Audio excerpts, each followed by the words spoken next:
Welcome to NOAA Live. My name is Grace Simpkins, and I'm going to be moderating today's webinar. This series is sponsored by NOAA's Regional Collaboration Network, which is spread across the country and helps connect people to all that NOAA does. It's also sponsored by Woods Hole Sea Grant, where I work, which is located at the Woods Hole Oceanographic Institution here on Cape Cod. To find out about future webinars, you can just go to the Woods Hole Sea Grant education page or just follow us on Facebook. This, believe it or not, is the 21st webinar in a series designed to help you get to know NOAA and some of our incredible experts during these months of school closures. You've heard me say NOAA, and those of you that are regulars already know this. All of our speakers work for some part of NOAA. That's the National Oceanic and Atmospheric Administration. Today, it is my pleasure to be introducing you to Kyle Ward and Lou Licate from NOAA's Office of Coast Survey in Charleston, South Carolina, and Miami, Florida. While we will be talking about NOAA's role in helping ships navigate into port safely, we want to recognize that we are all coming to you from the traditional lands of Native communities who have substantial traditional and local knowledge and much to share with us. We acknowledge that Kyle is coming to us from the land of the Winyah and Etowah nations, and Lou from the land of the Seminole, Miccosukee, while also serving Puerto Rico, the land of the Taino Nation, and the U.S. Virgin Islands, which was originally the home to the Carib, Arawak, and Siboney peoples. And I apologize for any mispronunciations. I did practice. We are hosting this webinar from the ancestral lands of the Mashpee Wampanoag tribe and the Wampanoag tribe of Gehedequina. A few guidelines before I hand this over to Kyle and Lou. You're all muted because we have a lot of people on the line and we want to make sure everyone can hear our speakers. However, as you've already discovered, there's a box where you can write your questions. We encourage you to ask them as we go. I'll be keeping track for Kyle and Lou, and they'll stop every now and then to answer a few. We might not get to all the questions, but we'll try to get to as many as we can. Now, enough of me talking. I'm going to hand it over to Lou and Kyle right now. So it's all yours, Lou and Kyle. Just don't forget to unmute yourselves.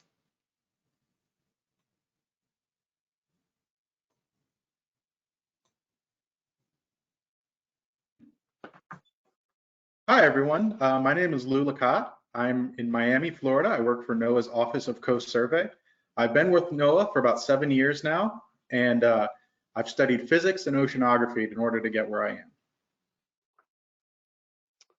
Awesome. Thanks, Lou. And I'm Kyle Ward, and I'll be starting off the presentation. I'm a NOAA navigation manager located here in Charleston, South Carolina.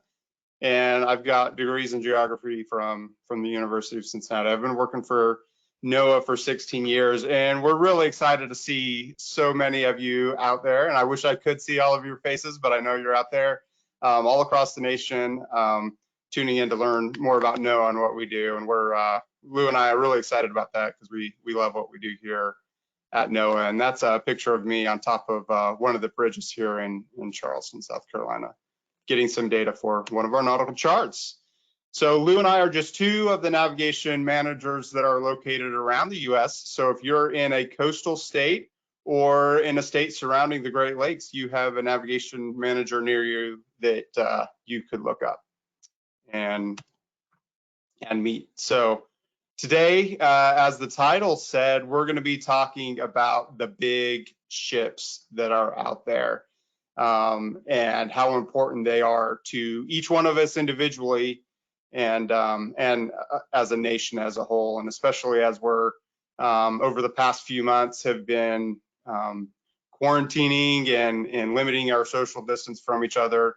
You know, people out there bringing us the stuff we need to our shopping markets and things like that are very crucial and very important, and that's what we'll be focusing on. But anybody who goes out on the water is going to need a nautical chart, and that's why we show this pyramid of other boaters and users of our nautical charting products, because that's chiefly what we do here for the Office of Coast Survey, is make nautical charts and conduct surveys to keep those charts updated to keep people safe. So I have got a cool video that the folks that work in the maritime community here in Charleston have put together.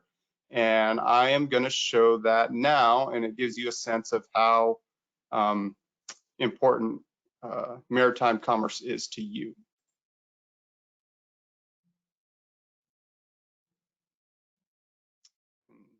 I'm hoping this is going to play here in just a second.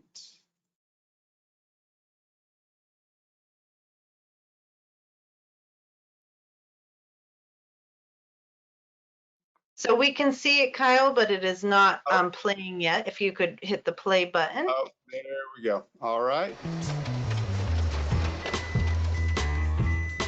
Alexa, order more paper. Okay, I ordered more paper. Every few seconds, a new supply chain is kicked off in South Carolina. Whether you climb into the cab of a truck, step onto a ship, roll on the rails, or fly in the sky, we're all connected. Who has made South Carolina one of the fastest growing economies in our country? You have. Together, each of us play a vital role in our state's maritime and logistics industry. Because of you, our state has become a global player. Manufacturing companies worldwide are expanding to South Carolina because they know they can count on us to deliver their products reliably and on time, no matter what. We are the men and women of the maritime and logistics industry. We are on the move, and together we get the job done because we're all connected.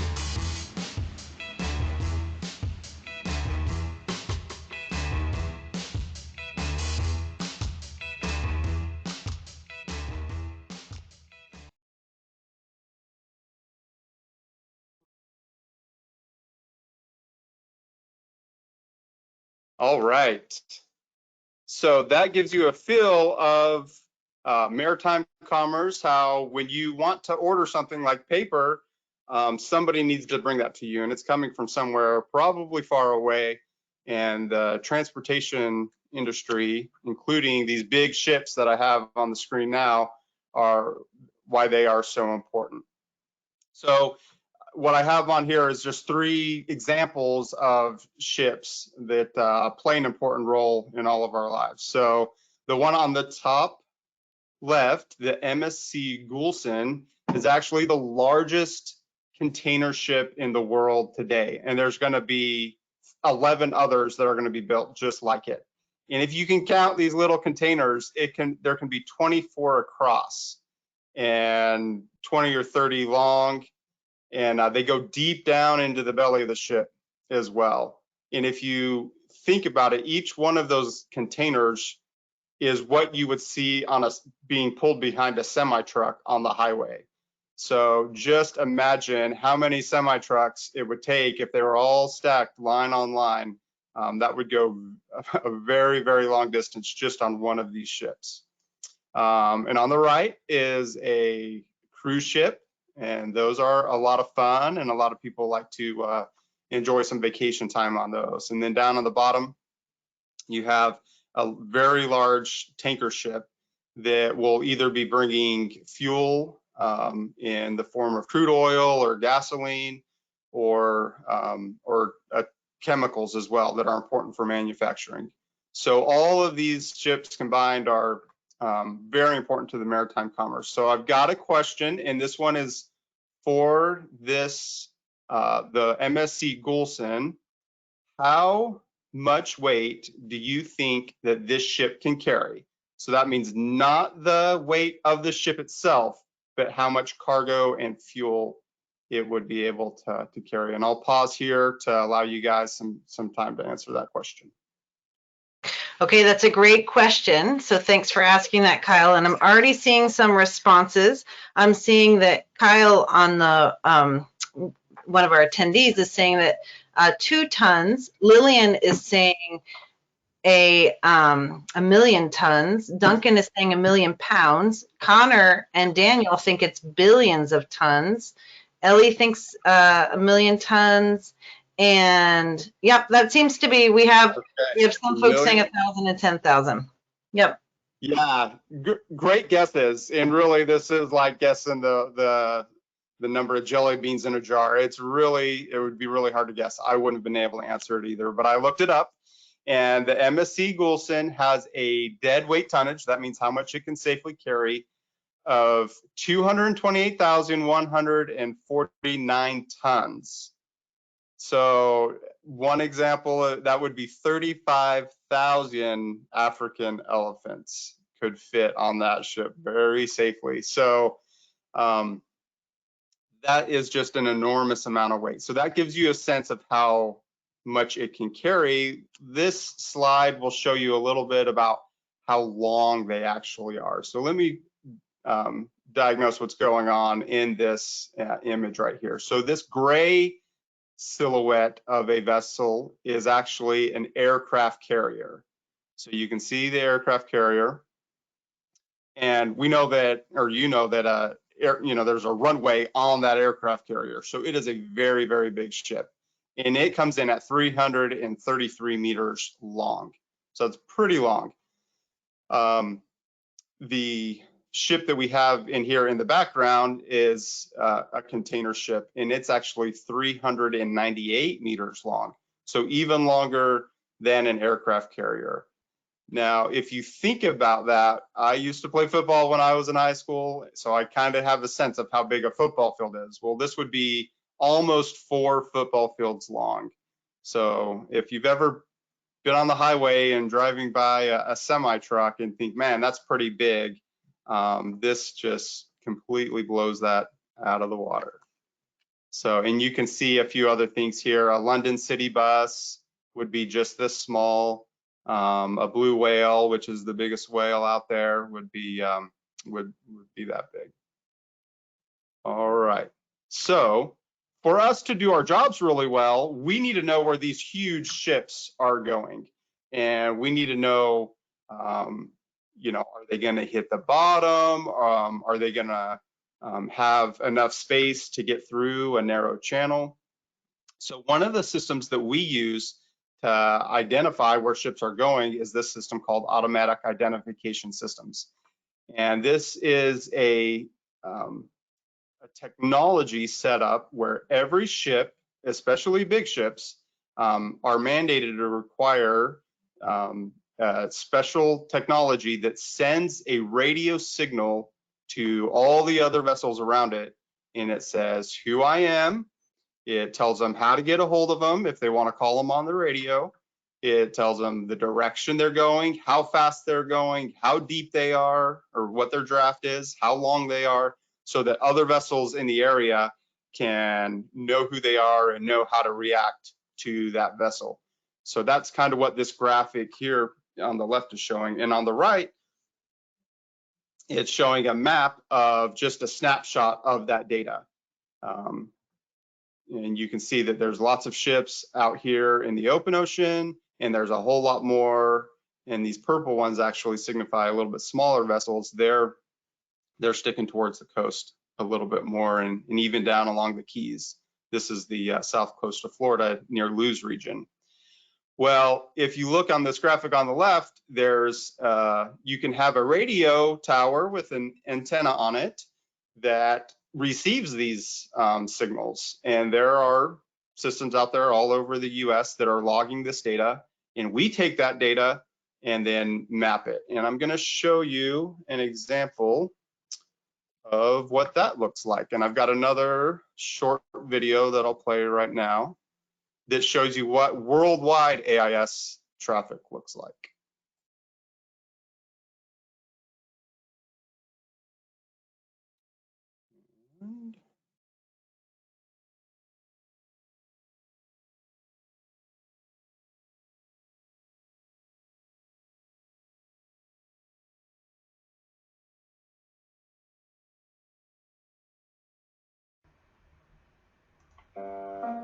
At any given moment, tens of thousands of giant cargo ships are moving around the world's oceans. These ships, some of which are more than a quarter of a mile long, are the heavy lifters of the global economy, shifting everything from metal ores and compressed gas to fresh fruit and plastic toys. This interactive map shows the movements of the world's commercial shipping fleet in 2012, based on hundreds of millions of individually recorded positions. Plotting all the raw positions at once shows the extraordinary extent of modern shipping's reach. Even without a background map, the world's coastlines are clearly defined. albeit with plenty of variation, from the buzz of activity in the East China Sea to the relative quiet of Somalia's piracy-afflicted waters. While ships can move freely through the open ocean, routes are predetermined closer to land, and especially in tight straits such as the dual carriageway of the English Channel. The most crucial shipping thoroughfares of all, though, are the man-made canals linking different bodies of water, such as the Panama Canal, opened a century ago to connect the Atlantic and Pacific Oceans, and the even older and busier Suez Canal, which saw 17,000 transits in 2012 alone. In some places, ships penetrate deep into continents via rivers and lakes, such as the massive Paraguay and Amazon rivers in South America, or the Great Lakes in North America, whose ports include Chicago, Milwaukee, and Toronto. Colouring the ships by category shows the flows of the global economy in more detail. The red dots are the tankers, which shunt oil from massive terminals in the Middle East or from offshore rigs in West Africa and elsewhere, while the blue dots are so-called dry bulk ships, which move aggregates, ores and coal from mines and quarries, many of them found in Australia and Latin America. Many of these raw materials are shipped to manufacturing regions to make finished goods that are themselves then moved back across the ocean in container ships, shown here in yellow. China is the centre of the shipping container world. Shanghai alone moved 33 million units in 2012. All right, very cool. So you get a sense from that just how many ships are out there at any one time. So I really love that. And I want to give folks an opportunity to ask questions right now about AIS data, because in just a little bit, we're going to look at a few more examples of AIS data here locally and in what it tells us about what ships are doing here. So any questions about AIS data? All right, so we have a variety of questions. They're not all about AIS data, but some of them are, and so we're hoping that you'll answer all of them. So Kyle asks, what do the colors on AIS stand for? That you had shown a graphic that had some colors. Yeah, great question. So the colors of those ships those tell you the different types of ships that are out there. So just like in the video, they had them colored by dots. In the data that comes across in AIS, it tells you the ship type. And then the mappers, like Lou and myself, when we make maps of the AIS data, we can choose whatever color we want for those ships. So in that, the example that was given in the video, those were just the colors they chose for the different types of ships, like tankers or cargos or cruise ships. Great. And Duncan asks, and I think a few others asked as well, what happens when a ship doesn't use AIS data, or what happens if maybe that system goes down? Yeah, great question. So all ships of a certain size, and definitely the big ships that we're talking about today, they are all required to. So there's a worldwide organization called the IHO, the International Hydrographic Organizations, and the IMO, the International Maritime Organization, that has requirements that any ship involved in worldwide transits have to have this technology on board. And big ships like that, they're great at having redundancy, and they have backup systems if their primary AIS system went down. But even recreational users can use this data, and it's really neat to see the different traffic patterns that small ships or recreational boaters use, and that information helps us out too. So that kind of leads us into another question that came in that I thought was pretty interesting from Lorraine. And the question was, are there any pictures from the shutdown, so the current pandemic that we're having and its effects on ship traffic? That could actually be made, and we have been able to see that in some of the AIS data. The cruise ships have been in the news a lot, and they've had to stop their operations. So a lot of cruise ships are anchoring off because they would normally be out at sea with a lot of passengers, and there's not enough berth space at the ports to have them all in at once. So they'll anchor off near a port and be able to continue to get supplies and refuel. So that type of information definitely shows up in AIS data. Great question. Great. And Connor and Daniel have asked this, as well as, I'm going to mispronounce this name, I apologize, Kanuyu. On average, how many ships are there on the ship each year? And Connor and Daniel, it was how many ships are delivering each year? So I didn't know if you had a number to give them an idea in a given year. Yeah, that's a great question. Each port is different, and I'll show you a little bit more about how we aggregate the data over a year. The graphic on the screen is actually an older one that I created back in 2008, and that shows all the vessel traffic for a given year. And a couple of the other graphics that I'll show in just a minute, I'll give you an example of that. Great. Yeah. So the last question that I'll leave you with, that I love that Stephen, one of our regulars, has asked it, and we usually ask this of all of our presenters, is, what's your favorite part of your job? That's a great question. There are lots of aspects that I really enjoy and love. I love looking at data. So the example of this map that's up right now is one that I created back in 2008, and it was just really neat. It was one of the first nationwide heat maps for AIS data, and it was a lot of fun to work on and to build. And so I love working with data, and I love updating nautical charts. So there are always updates that need to be made. So I've got a limitless amount of work to do. Great. Well, I'm going to let you go on. I said that was my last question. I have one more question, and you're not currently sharing your screen, but don't worry. What Kyle's been referring to, we will see in just a second when he does share his screen. That's okay. The question I want to leave you with, and then I'm going to disappear and let you continue on, is folks are asking if they can access the AIS data. And so I would just ask if you could quickly answer that. And if there is a way for them to access it, if there's a link, I will add that to the NOAA Live website after the webinar is over. So if you could answer that and then keep going, that would be great.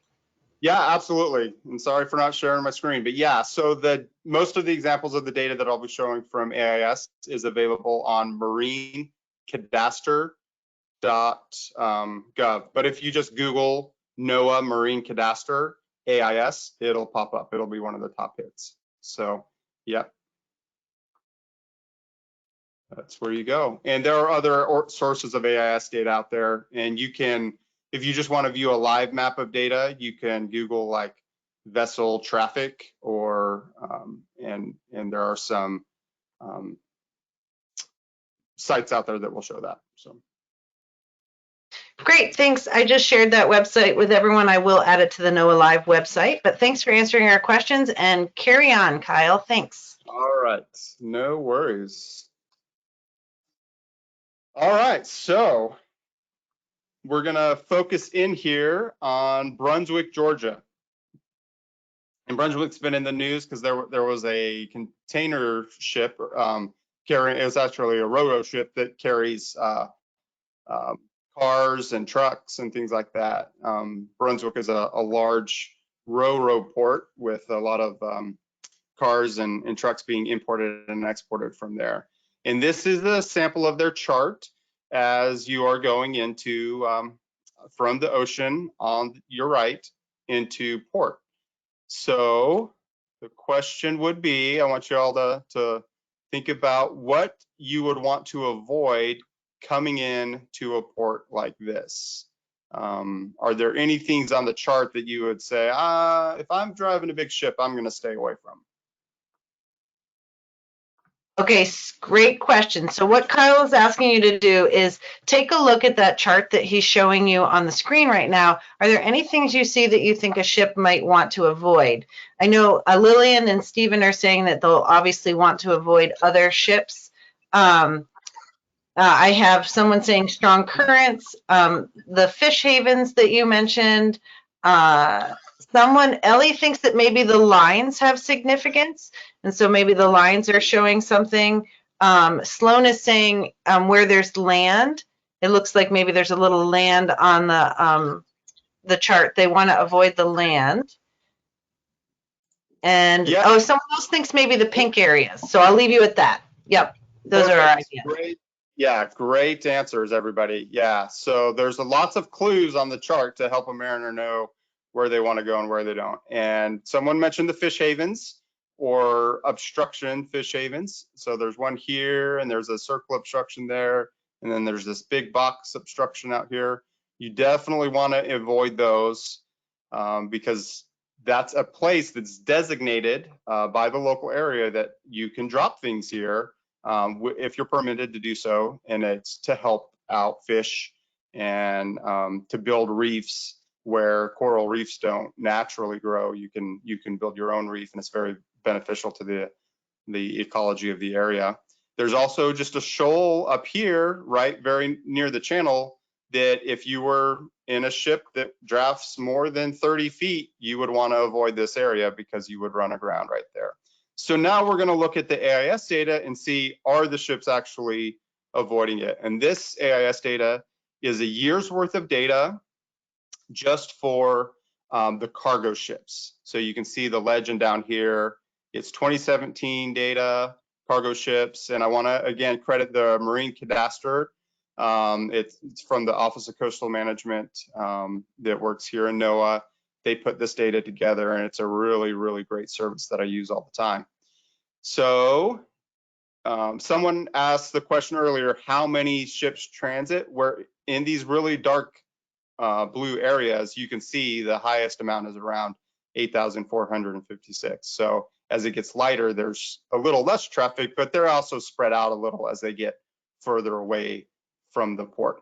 But as you can see, for the most part, they're avoiding the shoal here. They're definitely avoiding this here and the obstruction offshore as well. And we've got graphics. So they can drop tanks in this obstruction area out here. And believe it or not, fish love to go all around that tank area. And as I mentioned, there was a vessel that went aground a little while back in Brunswick, and they took part of the ship off, the big rudder and the propeller, and put it out here as well.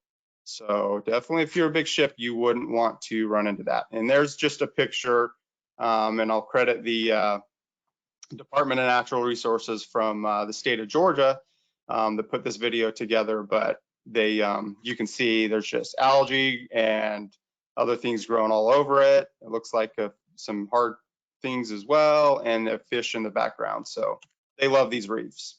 All right, so we're going to do this one more time and see if you can point out anything else on this image. This is the chart as you're going into the Savannah River. So Savannah's up here. It's a big river port, one of the biggest on the East Coast. And then the vessels come out here. And what types of things would they want to avoid off here offshore? Okay, great question. So everyone take a look at that. What are things that they might be avoiding when they're offshore that you can see, or maybe take a guess as to what you think you're seeing? So Lillian is definitely noticing the pink dots and thinking that they want to avoid them. I'm not sure what the pink dots, Sloan says the same thing. They're not sure what the pink dots represent, but they think you should avoid them. Victoria thinks maybe there are more fish havens that you want to avoid. Duncan is saying that if you look on that, you can see there's some shallow areas that they probably want to avoid because they're pretty big ships. And Ellie is saying those dump sites that you mentioned, they'll want to avoid those. Yep, you found a lot of the good ones. Yeah, we definitely still the obstructions. And so these pink dots are buoys with lights on them. And if you're out in if you can imagine being out in the ocean in the middle of the sea, not seeing a lot, if you see a light, that's really going to draw your attention. So in a way, you want to go towards the light, but you don't actually want to hit the light, right? So they're both something to go towards, but avoid as well. And let me show you what that looks like. So we'll bring in the obstructions and the lights. You guys got that? Did anybody see the horn this tower horn out here, that would definitely be something we would want to avoid too, because it is a big tower, and these were set up by the Navy a long time ago. So if you're a ship, definitely don't want to hit it. All right, so, and here's the traffic, and I'll pull in those points again. So you can see all the ships are kind of coming right towards this light, and there was another light right here. And they get close to it, but they don't actually hit it, which is really good. And for the most part, they're avoiding the obstruction fish havens like we saw before, and they're definitely avoiding this big tower offshore. So our mariners are doing a good job, and we can tell that they are. And then with that, that was the rest of my presentation. So if you have any questions on that or AIS data, I'd be happy to answer that. And then we're going to hand it off to Lou, who's going to tell you how to get from the shore into the port. So I do have a few questions here, but I think what we'll do, just in the interest of time, is hand it over to Lou, and I'll save some of those questions for the end, Kyle, and then we'll have some question tag team session when Lou's done with his part, if that's okay. So if you want to hand it over to Lou. Perfect. It's all you, Lou. Perfect. Okay. All right. So Kyle said that the ships are coming in from all over the country or all over the world into the port, and I'm located down in Miami, Florida. And if you'll notice on some of the slide or on some of the AIS images he showed you, all the ship traffic seems to be converging onto sort of one little point and then moving into a port. And so what I'm going to show you is how to get from that one point over into the port. So we call that point the sea buoy. And this is an image of the Port of Miami. Port of Miami is a big port. You can see it over here. It's called Dodge Island, if you're familiar with Miami. And the point that we call the sea buoy is out here, over on the right. And once the ship gets to that point, they've got to go from the sea buoy to the port. And in the example of Miami, they have to start and go down this channel and go in between all these purple lights, which are, as Kyle said, are the buoys in Miami. Then they make a turn and come up here, and then they need to decide which side of this island are they going to go to. So typically in Miami, the big cargo ships, big bulk containers go to the south side of the island, and things like cruise ships go over to the north side of the island. So we're going to talk about how to get a ship from the sea buoy all the way into the port. And the way that's done is by a group of people called harbor pilots. Harbor pilots work in every port around the world, and they're a group of very, very highly trained, highly experienced mariners. What they do is up here in the top left-hand picture, you'll see them in these smaller ships, and they'll go all the way out to the sea buoy.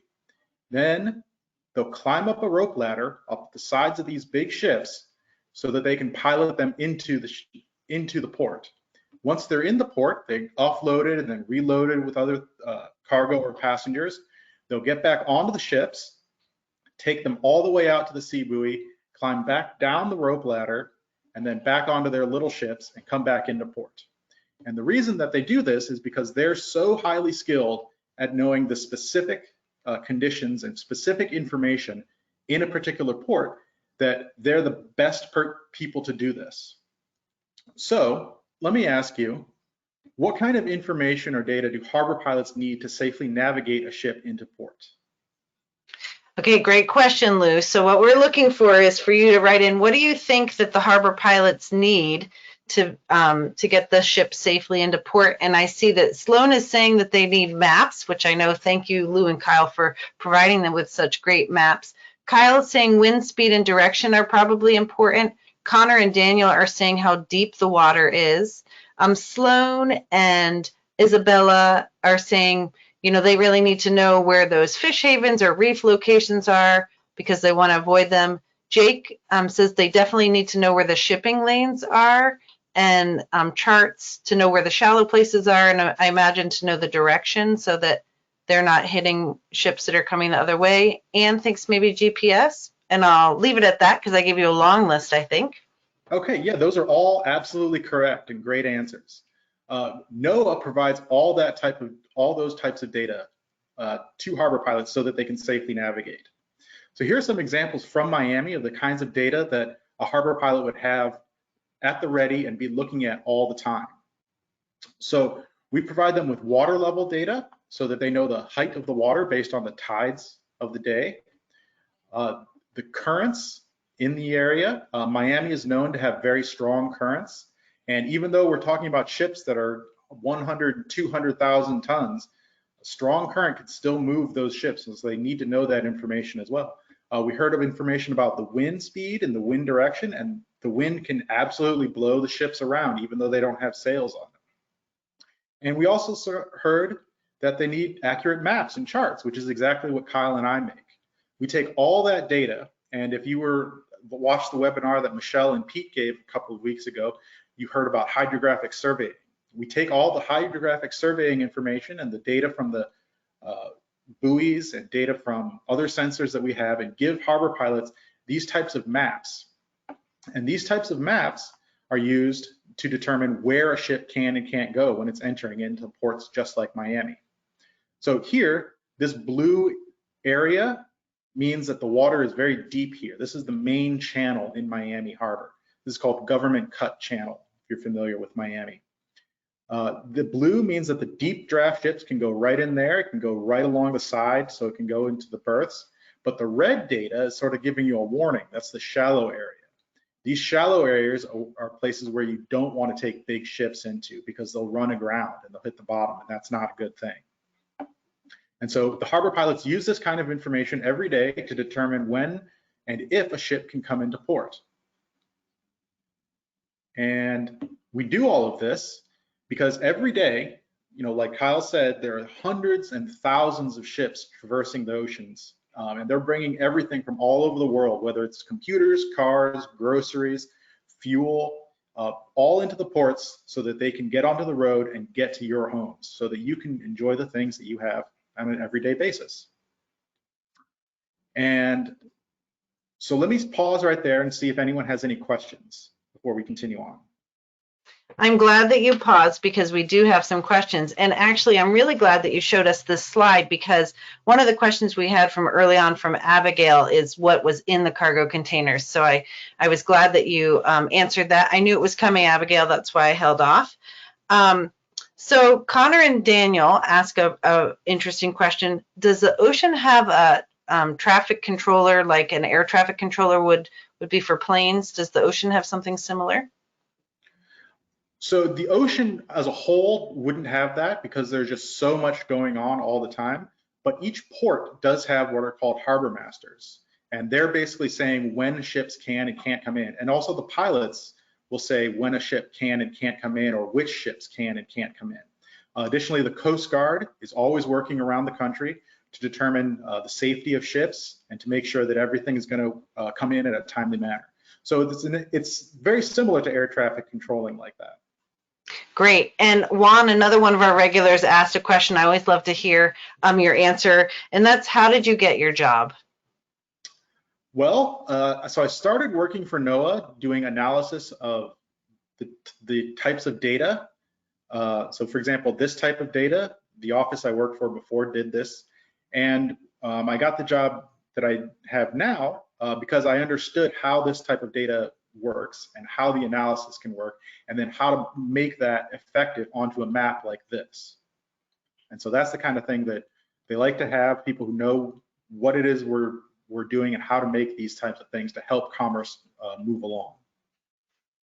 Great. We have another question about mapping. So we had one person ask how often the maps are updated, but also Kurt asked an interesting question because he said they were looking at the charts by Chicago and the depths seemed to be listed in fathoms and feet. And then he thought that yours were maybe showing feet or meters.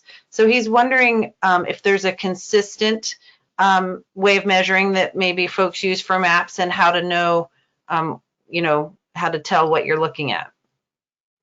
So it really depends. So let me answer the first question about how often they're updated. And I guess the best answer I can give is all the time. we're constantly updating maps. The conditions underneath the ocean change the moment that you do a survey.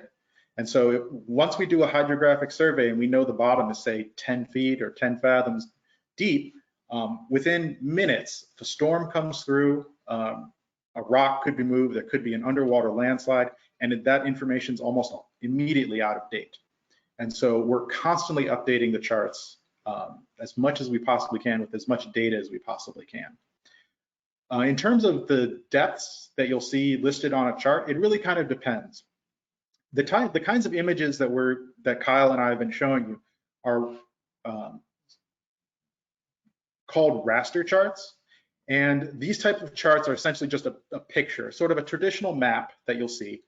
And those are typically listed in either feet or fathoms. Each chart will specifically say what the depth is. But most of these big ships now use what are called electronic navigational charts.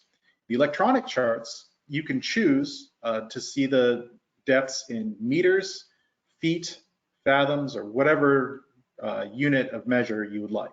And so the electronic charts are sort of consistent all over the world, and they'll be able to display all the same information and just change the units as to however the ship wants to see it. Great. Now we have a question.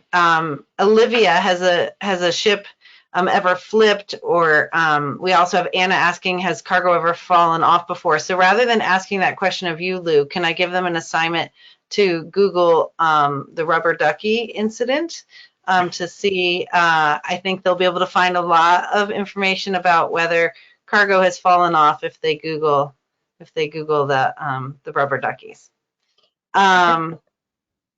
And I'm going to just leave you with one last question before I let you go on. And Abigail is asking how you are able to do your job now while we're all at home.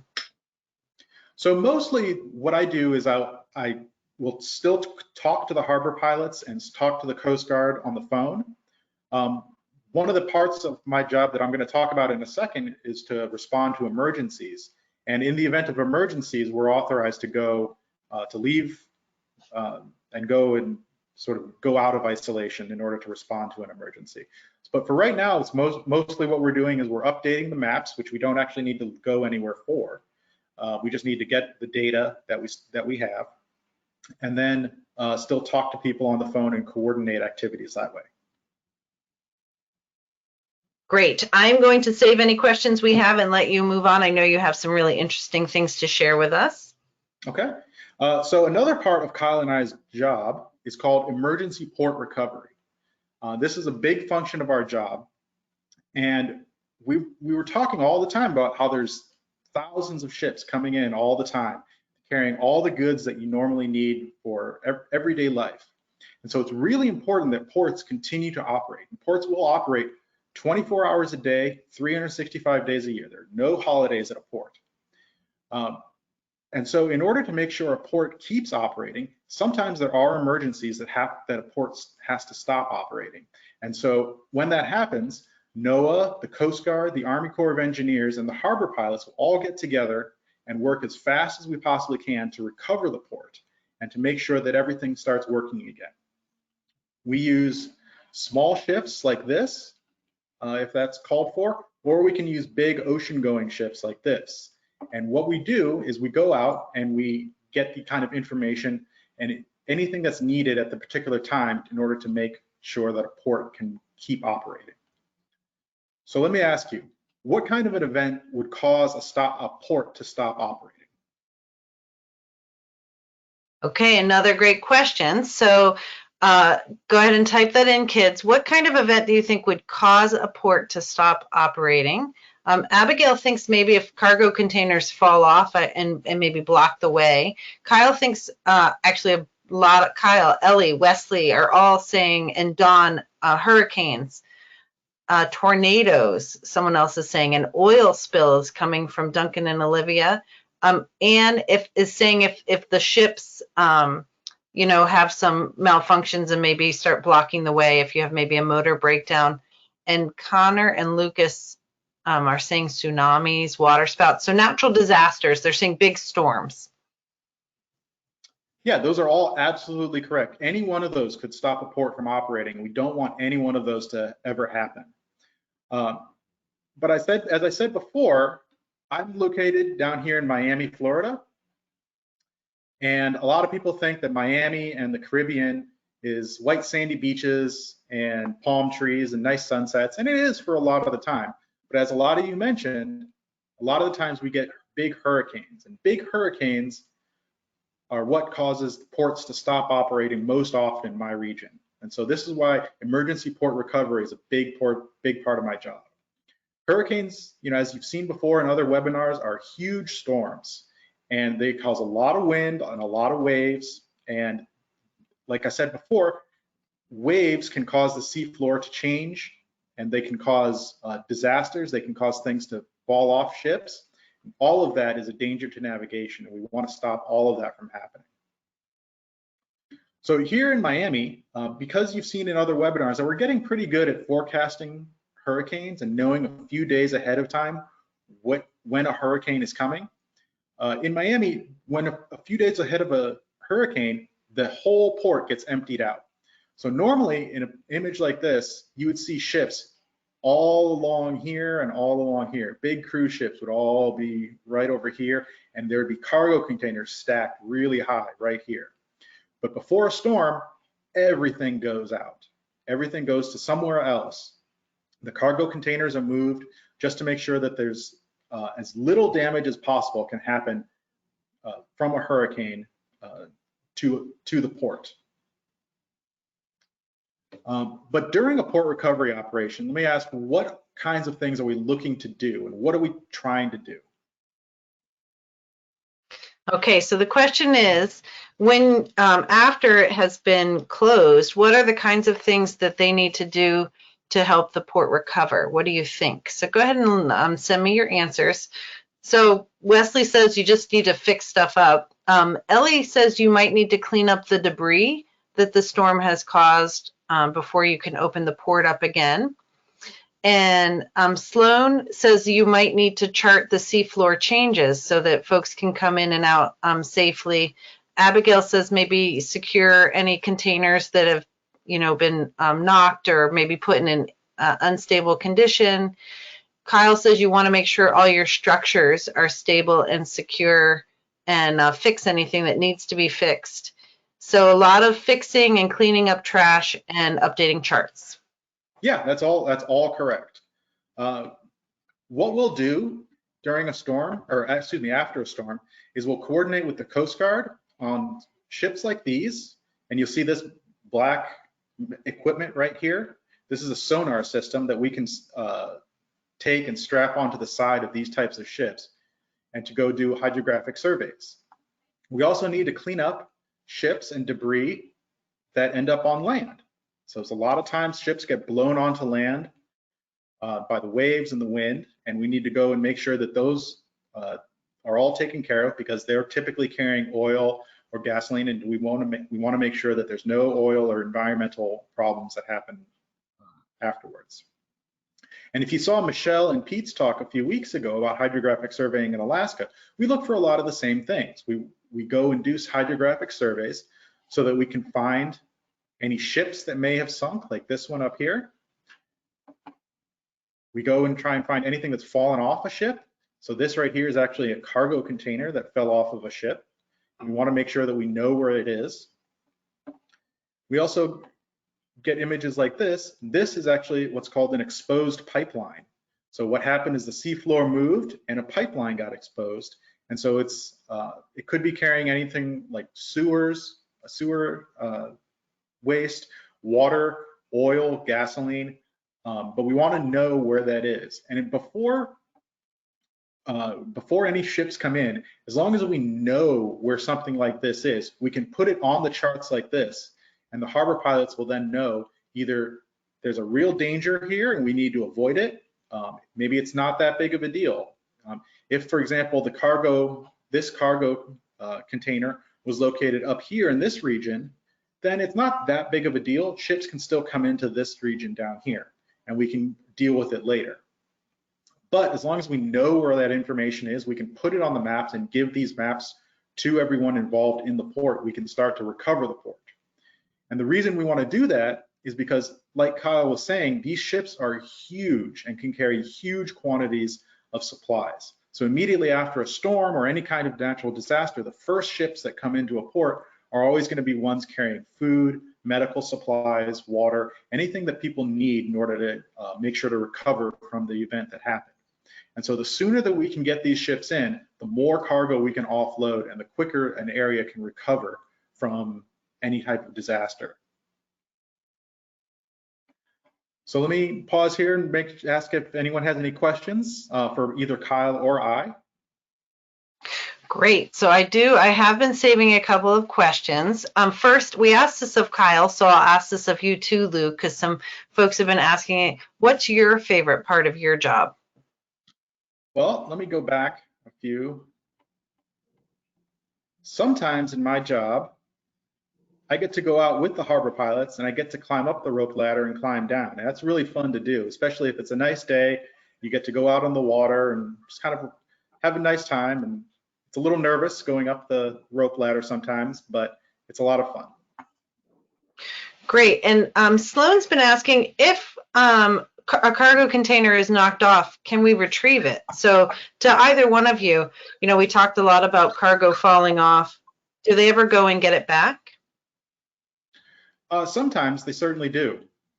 A lot of times they need to, it's not so much about recovering the cargo, but rather moving the cargo out of the way of out of the shipping channels to make sure that more ships can come in. Because once the cargo has been knocked off, it's probably not good anymore, but they do need to get the container out of the way.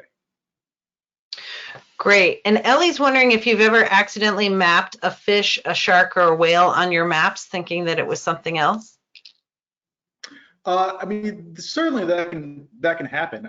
With things like sea life, it's a lot harder to do because we do multiple surveys, and if they're not in the same survey over and over, then we won't chart it.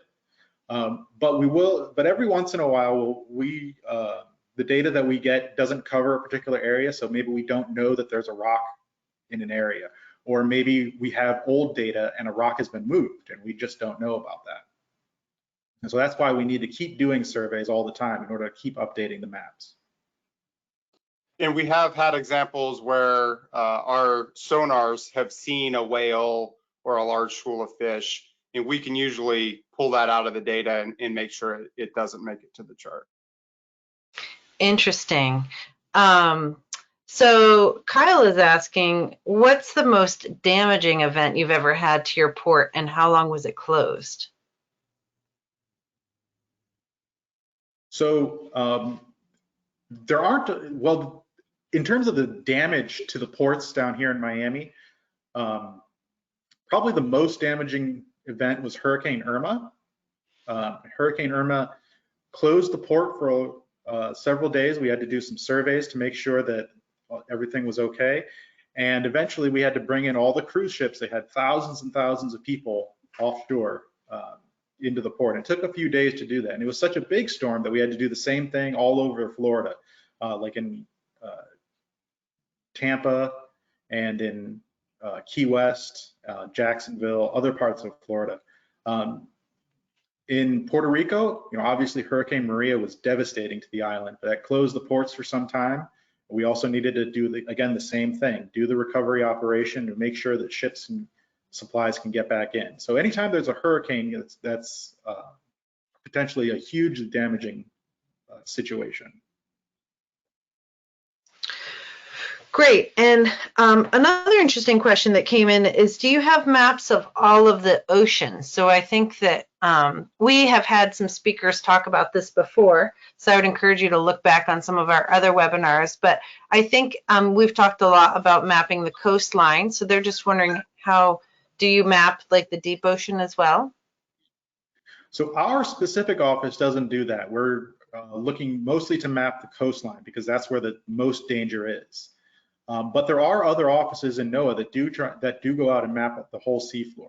Unfortunately, because it's so deep and there's so much ocean, it's very difficult to map the entire seafloor, especially to the level of accuracy that we're able to do near the coast.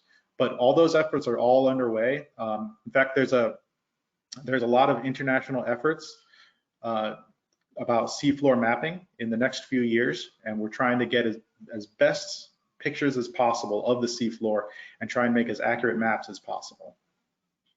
And I would encourage you to go see, we had on March 30th, if you go to the NOAA Live site, we had Onward and Downward Exploring the Deep Ocean with Catalina, and I think that might be of interest. It's a nice complement to the coastal mapping that you are describing here. So I would encourage you, if you haven't watched that webinar, to go take a look at that. And I think we'll ask one more question, and we asked this of Lou, so again, I'll turn it on to Kyle. How did you get into your job? Great question. Well, I loved, as I mentioned at the beginning, I got a degree in geography, and I knew how to do computer mapping back before Google Earth even existed. So I had that skill, but I really had no skill at all in the ocean side. But a position came open in Silver Spring, Maryland, to use GIS, Geographic Information Systems, to help co-survey, and I started there right out of college, and have been doing this ever since. So it's been a fun ride, and I've learned a lot along the way. Great. Well, I just want to thank you both so much for being part of the NOAA Live series. I know I speak for all of our attendees in saying that it was really interesting hearing all about what you're doing with mapping and how you're helping to get those goods into our ports safely. So we appreciate the time that you spent with us today. I encourage you all, if you want to join us on Monday, we have a really interesting webinar coming up with Vera Trainer. She's going to talk about what's in a mouthful of seawater. So she's going to tell us all about the small, tiny things that maybe you can't see, but you might be swallowing. So that will be 11 o'clock on Monday. Please tune in. Again, thanks, Lou and Kyle. It was really great to learn from you. Thank you all for attending and your excellent questions and answers. And I will see you on Monday. Thanks so much. See you all later. Thank you. See ya.